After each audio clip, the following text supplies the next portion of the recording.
और कोई देखे ना। कोशिश करो जब समाधि में जाने की अगर आपकी इच्छा है, क्योंकि अंधेरा होगा तो आंखें भी अट्रैक्ट नहीं होंगी। लाइट से आंखों में, आंखें बंद करके देख लो आप दिन में, तो आंखों में एक लाइट रहेगी, अंधकार में वो एक बिल्कुल बंद हो जाती, तो आंखें भी आपको किसी और तरफ नहीं लेके जाती। अंधकार, कमरे में बंद है, थोड़ा अंधेरा, ज़्यादा अंधकार से डरते हो, डिम लाइट, कोई भी नीचे आजकल तो 100 चीज़ें चलती हैं, फुट लाइट बोलते हैं, वो चलती रहे, आप आराम से बैठ जाओ और ध्यान यहाँ जमा के, वो होती है समाधि। और ये होता है पाखंड, जो लोगों के बीच में बैठ के यूं दिखाना मैं भक्त हूं, ताकि वो देखता है, उसको पता होता है मुझे लोग चेक कर रहे हैं। ना रे भाई ना, सच्चे सौदे में ये नहीं सिखाया जाता। तो ये अहंकार की जड़ होती है, ये मान बढ़ावे के भूखे होते हैं। बेप्रवाह मस्ताना जी महाराज की बात ख्याल में आ गई। श्रावण शाह साईं जी जब गुफा से तेरावास से निकलते थे तो वो साईं जी अपने पांव में घुंघरू बांध लेते बड़े बड़े, और जैसे श्रावण शाह जी बाहर निकले तो वो डांस करना शुरू कर देते, मेरा मक्खन मलाई, मेरा दाता रहबर, मेरा सतगुरु मौला। जितने भी उनके शब्द थे वो अपने आप में अलग ही थे।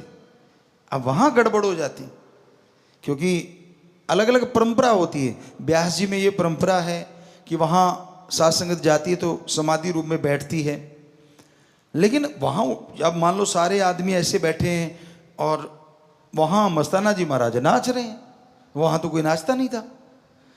तो जैसे श्रावण शाह जी आते कहते वाह भाई वाह, वाह भाई वाह, वाह भाई वाह, वो दूसरों ने देखा यार ये तो सारी वाह भाई तो यही लूट जाता है, हम तो बैठे ही रह गए। वो 2-4 ने और घुंघरू बांध लिए, आए और जैसे श्रावण शाह जी महाराज बाहर आए तो नाचने लगे। और मस्ताना जी का तो रूटीन था, वो आगे आके नाचने लगे, वो तो जहां रोज रहते थे वहीं से नाच रहे थे। वही जो आपको बोला था, आंखें होनी चाहिए यार पे चाहे पीछे बैठे। तो वो नाच रहे हैं अपनी मस्ती में आगे, और अब वो बोले जा रहे हैं जो भी बोले जा रहे हैं, धन मेरा निरंकार, धन मेरे श्रावण शाह, धन मेरे दाता रहबर, धन मेरा सतगुरु मौला। अब वो जो दूसरे थे वो भी नाचने लगे, उन्होंने सोचा हम आगे हो जाते हैं, तो वो ज़्यादा ही आगे होने लगे। तो श्रावण शाह जी दाता रहबर ने बोला, मस्ताना तो एक ही है, बाकी तो डुप्लीकेट होता है। बुरा ना मनाना भाई, किसी ने वो सुन ना रहा हो उनका कोई परिवारजन। तो कई बार ऐसा होता है, तो ये ड्रामे नहीं, वो मस्ती जब आती है ना वो अंदर से आती है। कईयों ने हमारी सत्संग में ये बात सुन ली, पहले वो बिना साज के बिना वजह ही नाचते रहे, कहते भी हमें भी देखो। मैंने कहा यार तू जाने दे, क्योंकि उन्होंने लगा कि भाई हम भी थोड़ा सा वैसे नकल करें। ये नकल या अकल का काम नहीं है, ये जिसको मस्ती देता है ना उसकी फिर जरूरत नहीं पड़ती दिखावे की, वो बैठे बैठे भी मस्ती लूटते रहते। और नाचना कोई गलत नहीं, क्योंकि अपने तो मस्ती का सौदा है, सच्चा सौदा मस्ती का सौदा। या तो मस्ती मनाई जाती है, और सच्ची मस्ती, ये नहीं कि मुझे कौन कौन देख रहा है, ये नहीं कि मैं ऐसा करूंगा तो मुझे कौन देखेगा, वो तो गया, उसके अंदर की खुशियां नहीं मिलती। जो सच्चे दिल से, सच्ची भावना से मस्ती चाहते, पीस ऑफ माइंड चाहते हैं, तो वो आप राम नाम में बैठो, उसकी भक्ति में बैठो, मानवता का भला करो, तो यकीन मानो अंदर बाहर आपके चेहरे पे भी और अंदरूनी तौर पे भी मस्ती का नजारा जरूर नजर आएगा। बहुत लोग हमें यहां वहां पूछते हैं, गुरुजी आपके चेहरे पे सिकिन क्यों नहीं आती?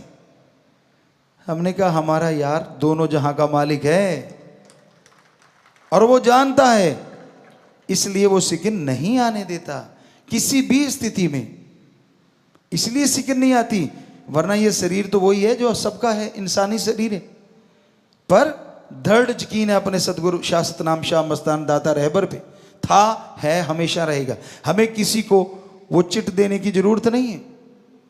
वहीं पे फिर आते हैं कि जब आप सत्संग में बैठते हो, राम नाम में आके बैठते हो, तब ये ध्यान रखा करो कहीं आप दिखावा तो नहीं कर रहे, कहीं ढोंग ढकोसला तो नहीं कर रहे। कोई सेवादार लगे आपको, ये तो बड़ा वो है, ये तो बड़ा आगे बैठता है, ये तो पीछे बैठता है। क्या उसके लिए जिंदगी लगाई है आपने? क्या उसको देख के राम नाम से जुड़े हो? कहां है दिमाग आपका? कहां मन आप पे हावी हो जाता है? हमने तो अपने एक ही यार को देख के यारी लगाई थी, और वो शास्त नाम शाह मस्तान। आज भी वही दिखता है। हम तो जिसमें निगाह घुमाते हैं वो बैठा हंस रहा है, मुस्कुरा रहा है। इसलिए तो आज हंसी वाली बात शुरू कर दी। हालांकि आप कईयों के 4:40 बजे हुए थे, लेकिन हमें तो 10-10 ही लगते हैं जिधर भी देखते हैं, क्योंकि मेरा यार, मेरा सतगुर सबके अंदर बैठा मुस्कुरा रहा है। आपको नजर नहीं आ रहा तो सिमरण किया करो ना, सेवा किया करो। बैठा आप में गजब है, हर जगह बैठा है, कण कण में बैठा है। तो आप ये मत देखा करो कौन कैसा है, कैसे चलता है, कैसी सेवा उसकी। सब ढकोसला हो सकता है और सारे सच्चे भी हो सकते हैं। बहुत ही बढ़िया सेवादार है हमारी, पर कोई कोई ऐसा भी है, वरना हम ये बात कभी ना कहते। सारे अच्छे सेवादार हैं। 100 में से अगर 90-95% भी ऐसे नहीं है, तो इससे हमारे से लक्की कोई हो ही नहीं सकता जिसके बच्चे इतने अच्छे हैं, वो भी इतने घोर कलयुग में। वरना डुप्लीकेट ड्रामे चल रहे हैं। हमें बार बार इसलिए कहना पड़ता है क्योंकि ऐसा करने वाले बहुत हैं। वो खसम पल पल की खबर रखता है। फिर अगर ऐसे हो गए तो फिर मत कहना ऐसे क्यों हो गए, क्योंकि अगर आप आशिकी दिखाते हो तो आशिकी पे खरे भी तो उतरो, पक्के भी तो बनो। दिखावा नहीं, ढोंग नहीं, ये नहीं चलता ज्यादा देर। ठीक है, आपको आज नहीं जच रहा, तब पूछेंगे जब कोई 4 लोग ना उठा के ले आए कि पिताजी बीमार हो गया। मालिक ना करे ऐसा हो, इसलिए आज आप बोल रहे हैं। अच्छा है अब भी मन को समझा लो, अच्छा है अब भी अपने आप को बदलो, छोड़ दो दिखावा कुछ और, कर्म कुछ और, दिखने में कुछ और, बोलने में कुछ और अंदर कुछ और। छोड़ दोगे, यकीन मानो सुखी रह लोगे। सिक्किन नहीं आएगी चेहरे पे।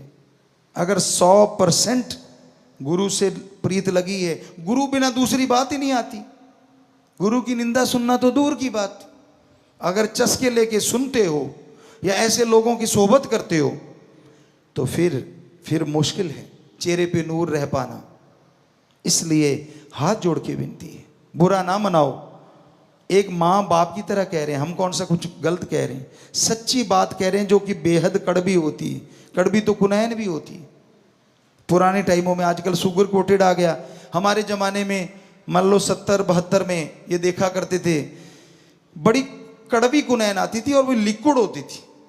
और क्या करते थे, पंजाबी च कहते तौड़ी वाला दूध, सारा दिन कड़ता रहता था। उस दूध को ठंडा करके और उसमें बहुत सारी चीनी डाल देते थे ताकि बिल्कुल चाशनी बन जाए। और उधर से बच्चे का मुंह में डाल दे चम्मच, नाक लेते पकड़। अब नाक में श्वास नहीं आया तो गटक गया, बच्चा चीखता, इससे पहले दूध लगा देते मुंह पे, तो वो मीठा मीठा दूध फटाफट चढ़ा जाता, भूल जाता कि मैंने कड़वी दवाई ली है। आजकल उस कुनैन के ऊपर ही शुगर कोटेड कर दिया, हाईटेक हो गया थोड़ा। तो इस तरह संतों की बातें होती तो सच्ची हैं, पर कईयों को कड़वी लगती हैं, और जो वचन मानते हैं उनके लिए वो दूध वाली लगती हैं। कड़वी इसलिए लगती हैं क्योंकि उनके अंदर सारी कमियां होती हैं, और दूध वाली मीठी उनको लगती हैं जो कहते हैं यार शुक्र है पहले ही सुधर गए, नहीं तो आज आप इसी में बैठे होते। तो भाई हमारा आपका दिल दुखाने का नहीं, तभी हमने खुशी से शुरू किया कि बेटा खुश रहा करो, मस्त रहो। जो होना है वो राम जानता है, जो करना है वो राम ने करना है। हमारा काम मेहनत करना है, हमारा कर्तव्य मेहनत हिम्मत करके कर्म योगी और ज्ञान योगी बनना है। फल वो सतगुरु मौला जरूर देंगे, अवश्य देंगे, कोई कमी नहीं छोड़ेंगे।